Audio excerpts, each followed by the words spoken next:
Eto na naman tayo mga syog. Another day, another ball game, pero this time finals na. Eto nga pala ulit yung Sinag Ligaya. Ay, Sinag Ligaya? Sinag Liga Saya. Pagpasok ko nga sa Cebu Coliseum, nagulat ako sa sobrang dami ng tao. Halos mapuno na yung venue. At sakto lang yung dating ko kasi kakatapos lang nung laro. Nung under 15 na game. Hindi ko alam kung under 15, under 13, basta. Pero wait lang, pakinggan muna natin yung announcement. Pati yung mga nasa hagdanan. Your dedicated, we will not start. Pagpabalik po, hindi ka magsugod. Okay. May mga upuan pa sa taas. Pag-ayaw po, we will not start. Trust me. So ayun na nga, so for safety purposes, kailangan talaga i-clear out yung hagdanan. Kasi wala nang madadaanan yung mga tao. Anyways, na-manage naman yung situation after. And then eto na naman, spotted ko na naman si player spotted. Gout spotted, player spotted.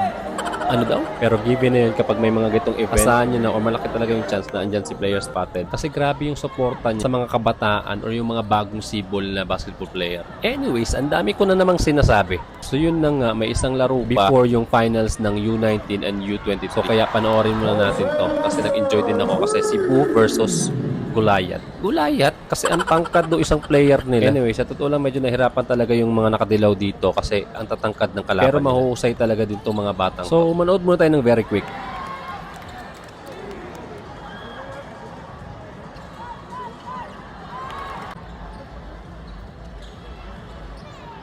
Pero during the game, may isang player na masama yung bagsak kasi niya. Nakita ko, buong likod talaga yung bumagsak sa kanya. Kung kailan nasa fourth quarter na sana sila.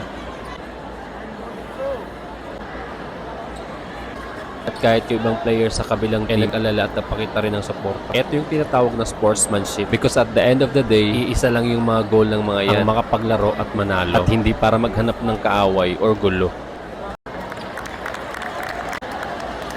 A few inches later, naghiyawan na yung mga tao. Kasi dumating na yung mga players na sila Chog Moral. Pero mas dito ako na-excite kung nakita ko na si... O diba, napasigaw pa talaga ako na para bang tropa yung tinatawag.